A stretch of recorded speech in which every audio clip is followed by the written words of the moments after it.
2025년 대한민국은 문 앞에 서 있습니다. 그리고 그 문은 이미 수십 년 전 예고된 것입니다. 인도에서 발견된 낡은 수기, 그 속엔 놀라운 기록이 있었습니다. 세 번째 달에 나타나는 두 개의 별, 100일간의 어둠, 그리고 진동으로 깨어나는 민족 대한민국. 그 예언자는 미래를 숫자로 풀었고 시간을 흐름으로 읽었으며 2025년을 대전환의 해로 지목했습니다. 믿기 어렵지만 그가 남긴 단서들은 지금 현실과 하나씩 맞아떨어지고 있습니다. 그는 말했습니다. 문은 갑자기 열리지 않는다. 이미 열리고 있다는 것을 느낀 자만이 그 길을 지난다. 이제 우리는 질문해야 합니다. 우리는 지금 어디쯤 와 있는가? 그리고 정말로 예언 속 미래가 우리 앞에 도달하고 있는 것인가? 당신은 지금 그 예언의 퍼즐 속으로 들어오고 있습니다. 놓치지 마세요. 다음 영상을 놓치지 않으려면 지금 구독과 좋아요를 눌러두세요. 그 예언은 히말라야에서 시작됐다. 히말라야, 산맥의 북쪽 깊은 협곡, 세상의 소음이 닿지 않는 그곳에는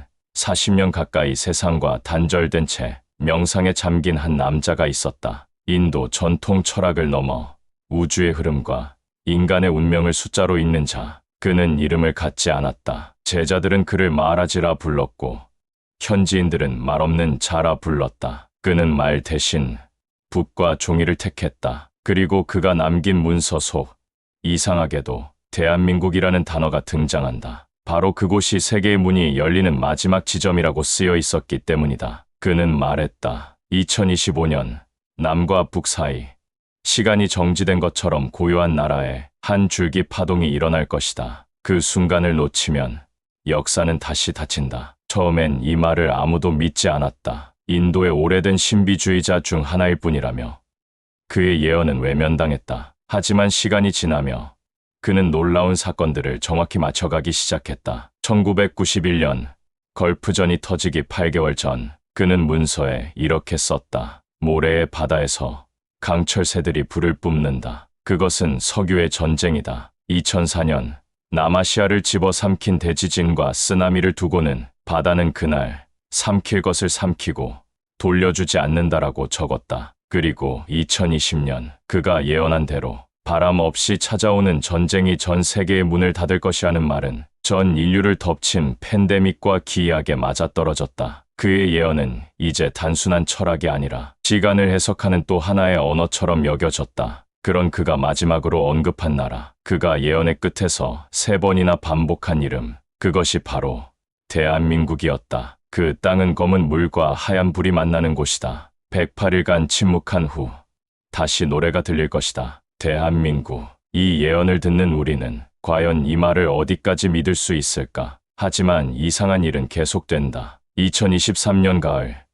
인도 북부의 한 수도원이 보관하고 있던 그 문서가 공개되었다. 그리고 거기에는 낯선 문장이 새겨져 있었다. 대안의 산에서 검은 깃발이 내려오고 첫 번째 해가 숨은 뒤 두 번째 달이 빛을 품을 것이다. 그날이 오면 사람들은 시간이 멈췄다고 말할 것이다. 이것은 단지 상징일까? 아니면 우리가 곧 맞이할 현실일까? 그는 마지막에 이렇게 적었다. 이 세상의 마지막 빛은 동방에서 다시 떠오른다. 그리고 그 빛은 원래 둘이었던 것을 다시 하나로 묶을 것이다. 과연 그는 한반도의 통일을 본 것인가? 아니면 또 다른 변화를 암시한 것인가? 다만 분명한 것은 있다. 그는 2025년 대한민국이 전 세계 역사의 중심이 될 것이라고 예언했다는 사실이다. 그리고 이제 우리는 그 문 앞에 서 있다. 이름 없는 자, 시간을 보는 자. 그는 이름이 없었다. 출생 연도도, 가문도,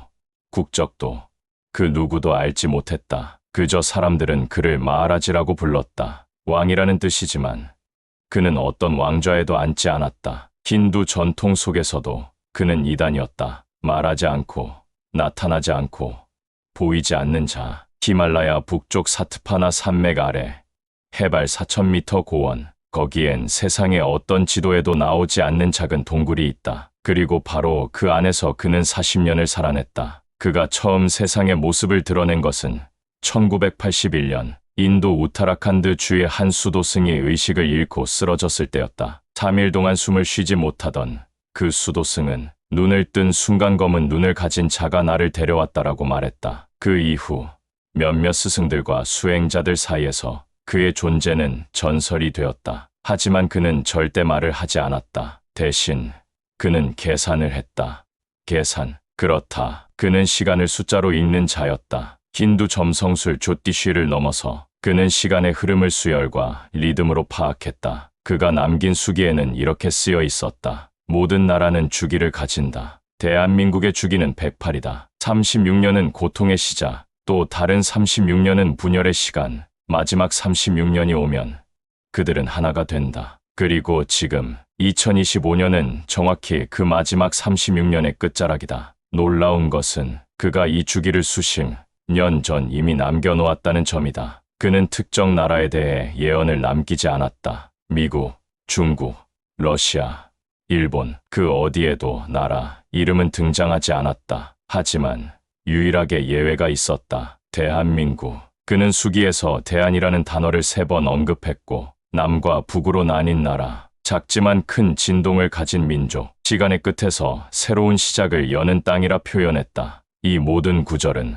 한 나라를 떠올리게 만든다. 바로 대한민국이다. 그는 수기 곳곳에 불교, 유교, 도교의 상징을 섞어 사용했다. 그것은 마치 동양 철학을 통합적으로 이해한 자만이 남길 수 있는 표현이었다. 그렇다면 그는 누구였을까? 일부 인도 철학자들은 그가 파탄잘리 문헌을 해독하던 중 의식의 흐름 속에서 미래를 본 것이라고 말한다. 다른 일부는 그가 인간이 아닌 진화된 의식체였다고 주장한다. 하지만 그 어떤 주장보다 더 중요한 건 그의 예언이 하나씩 실현되고 있다는 사실이다. 그가 말한 숫자, 그가 언급한 시기, 그가 반복한 상징은 모두 2025년으로 향하고 있다. 그는 말하지 않았지만 그의 글은 우리에게 이렇게 말하고 있다. 당신들이 찾는 미래는 이미 시작되었다. 그러나 그 미래를 보는 자는 극히 드물다. 그가 남긴 마지막 문장은 모든 이에게 묵직한 질문을 던진다. 대한의 땅, 과연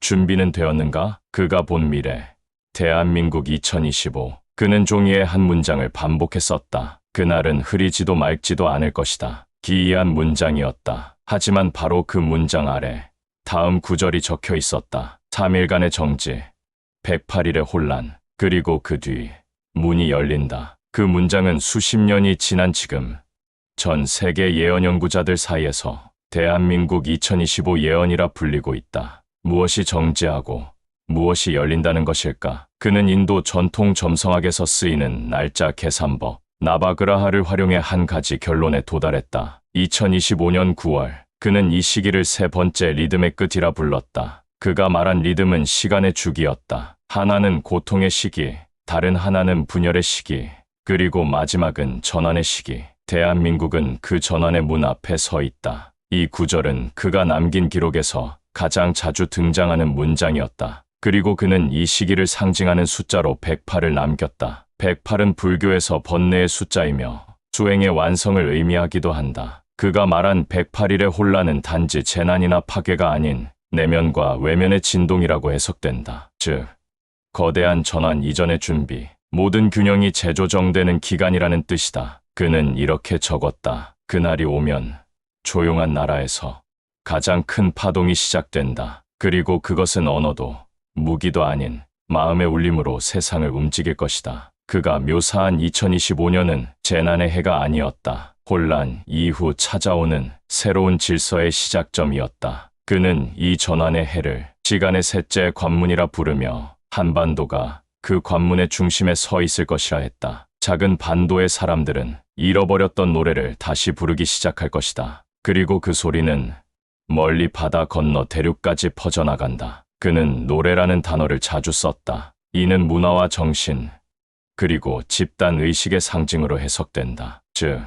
대한민국은 전환의 시점에서 새로운 사상과 감성을 이끌어내는 문화적 중심지가 될 것이라는 것이다. 그는 또 하나의 문장을 남겼다. 남쪽에서 태어난 빛이 북쪽의 어둠을 가를 때 시간은 다시 흐르기 시작한다. 이는 단순히 지리적인 구분이 아니라 어둠과 빛의 순환, 즉 의식의 변화를 의미한다는 해석이 유력하다. 그는 국가의 이름을 명확히 밝히지 않으면서도 작지만 강한 진동, 노래의 민족, 둘이 하나가 되는 땅이라는 표현으로 대한민국을 지목한 것처럼 보이는 수많은 문장들을 남겼다. 그는 2025년 이후에 대해선 단 한마디만 남겼다. 문이 열린 뒤 길은 새로 생긴다. 그 길 위를 걷는 자는 준비된 자일 것이다. 즉, 그는 대한민국은 단지 운명적으로 변화하는 것이 아니라 그 변화에 깨어있는 자들에 의해 새로운 시대를 이끈다고 본 것이다. 그의 예언은 두려움보다는 깊은 고요 속에서 다가오는 확신에 가깝다. 2025년,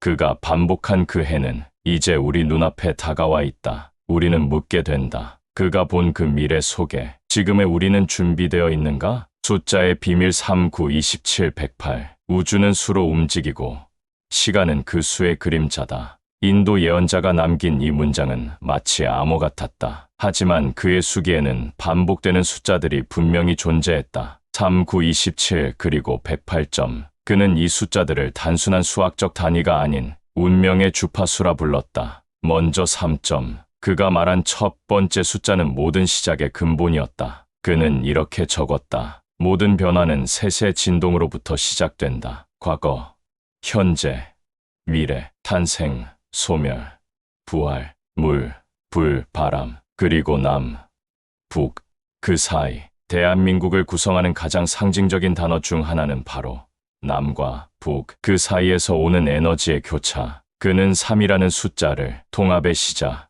균형의 씨앗으로 해석했다. 다음은 9점. 3이 3번 반복된 수. 그는 9를 시간의 고리라 불렀다. 9는 끝을 의미하지 않는다. 그것은 다시 시작하는 정점이다. 9번의 밤을 지나 10번째에서 길이 열린다. 그가 말한 9는 주기의 전환이었다. 그는 기록에서 대한민국은 9번째 순환을 지나고 있다고 적었다. 즉, 2025년은 변화의 문이 열리기 직전 가장 높은 진동이 축적되는 시점이라는 뜻이다. 그리고 등장하는 숫자 27점, 3x 9점. 그는 이 숫자에서 특별한 비율을 언급했다. 그가 그림 원 안에는 27개의 점이 시계처럼 배치되어 있었고 각각은 하나의 나라를 상징했다. 그중 중심에 있는 점에 작은 붉은 동그라미가 그려져 있었다. 그리고 그 아래에는 낯선 언어로 이렇게 쓰여 있었다. 작은 땅, 높은 울림. 모든 시작은 그곳에서 일어난다. 전문가들은 이 문장이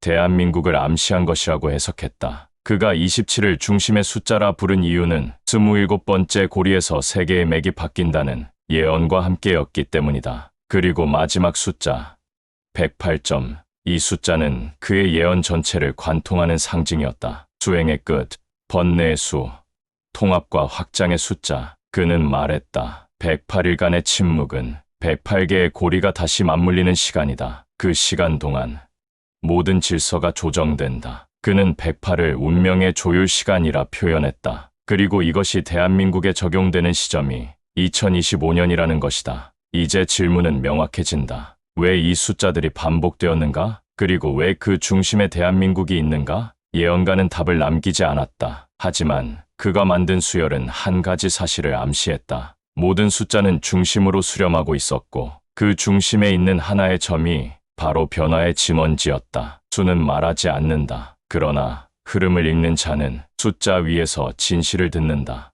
2025년은 단순한 연도가 아니다. 그가 말한 39, 27, 108점.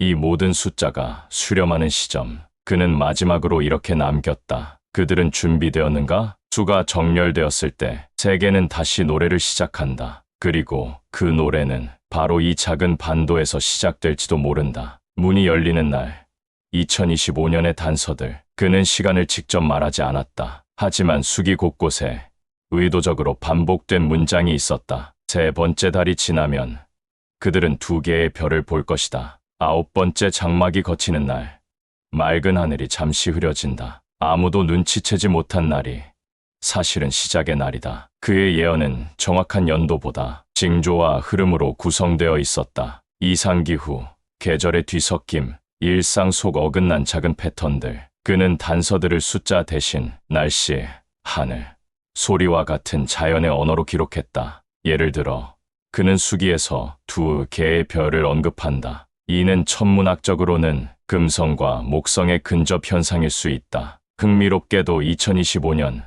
실제로 이 2 행성이 3월 말과 4월 초하늘에서 가까이 접근할 예정이다. 그가 말한 세 번째 달과 시기가 겹친다. 또한 그는 9번째 장막이 걷히는 날 하늘이 흐려진다고 예언했다. 이는 9월 가을 태풍 전후의 기이한 자연 현상일 수도 있다. 기록에 의하면 그는 바람이 반대로 불기 시작할 때 무언가가 정지한다는 문장을 남기기도 했다. 이 정지란 무엇일까? 그는 반복적으로 정지의 시간을 언급했다. 하지만 그것은 멈춤이 아닌 새로운 속도를 위한 조정이라 설명했다. 모든 문은 잠시 멈춰야 열린다. 멈춤은 끝이 아니라 시작의 숨이다. 그가 남긴 수기에는 이러한 단서들과 함께 특정한 패턴의 수열이 있었다. 이는 마치 한 해의 흐름이 하나의 심장 박동처럼 수축과 확장을 반복하는 모양이었다. 그리고 그 중심에 있는 것이 2025년 가을 9월과 10월 사이였다. 그는 이렇게 썼다. 가장 짧은 밤과 가장 긴 낮 사이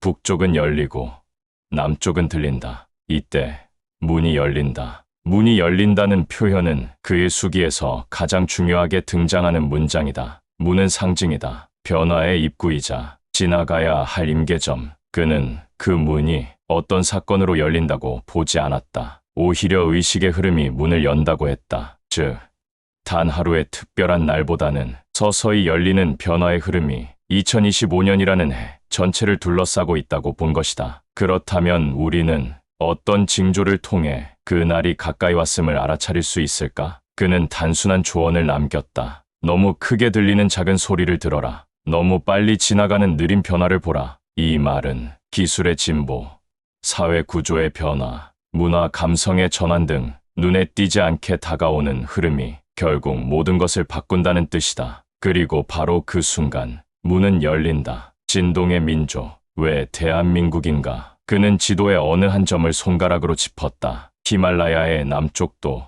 유럽의 중심도 아닌 지극히 작은 반도, 그곳을 그는 진동의 민족이 깨어날 땅이라 불렀다. 그들은 물 속에서 울고 불 속에서도 노래하며 바람 속에서도 자리를 지킨다. 이들은 살아남는 자가 아닌 흔들림 끝에 중심을 회복하는 자들이다. 그는 이 짧은 구절로 대한민국이라는 나라를 묘사했다. 그가 남긴 수기에는 대한민국이라는 지명이 직접 언급되지는 않는다. 그러나 다음과 같은 표현들이 반복되었다. 전쟁의 불 속에서 노래를 잃지 않은 민족, 3,000개의 산과 바다에 둘러싸인 작은 목소리, 둘로 나뉘었지만 하나로 진동하는 심장, 검은 머리와 흰 옷, 그리고 눈물로 빚어진 미래. 이것이 대한민국이 아니라면 과연 누구란 말인가? 그는 이 민족이 가진 진동에 주목했다. 그에게 진동은 소리였고 소리는 곧 의식이었다. 진동은 흔들림이 아니다. 그것은 중심을 회복하려는 노력이다. 그는 대한민국의 역사에서 수차례의 진동을 읽었다. 침략과 전쟁,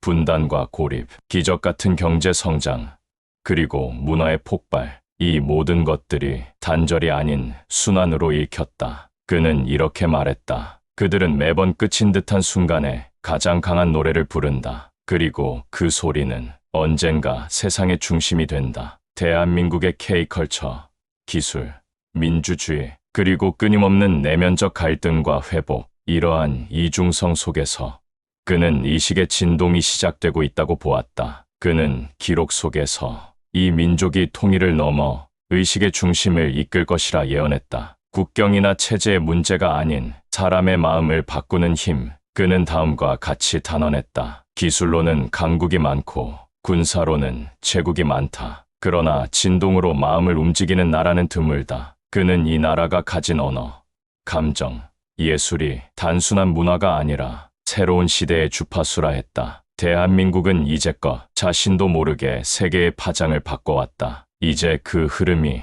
의식의 변화로 이어진다는 것이다. 진동의 민족은 준비되어 있다. 그들은 고요 속에서 깨어난다. 그리고 그들이 걷는 길은 남은 이들을 위한 첫 길이 된다. 이 말은 단지 찬양이 아니다. 그는 대한민국에 역할을 부여했다. 지정된 사명이 아닌 의식적으로 선택해야 하는 운명. 그는 마지막으로 이렇게 적었다. 진동은 한 번으로 끝나지 않는다. 그것은 연쇄이며 순환이며 각성이다. 그 진동의 중심에 지금 대한민국이 서 있다. 우리는 지금 단순한 이야기를 들은 것이 아닙니다. 인도 예언자의 손끝에서 시작된 의문의 숫자와 징조, 진동하는 민족과 통일의 문, 그리고 그 너머의 세계 질서까지, 그 모든 흐름이 지금 이 땅, 대한민국을 중심으로 조용히 그러나 분명하게 움직이고 있다는 것을 느꼈습니다. 2025년은 과연 단순한 해가 아닐지도 모릅니다. 한 시대의 전환, 잃어버렸던 정신의 회복, 그리고 전 세계가 주시하게 될 의식의 진동. 하지만 예언자는 이렇게 말했습니다. 미래는 정해진 것이 아니다. 다만 흐름을 읽는 자에게 길이 보일 뿐이다. 이제 질문은 우리에게로 돌아옵니다. 우리는 이 흐름을 어떻게 해석하고 무엇을 준비해야 할까요? 지금 여러분의 생각을 댓글로 남겨주세요.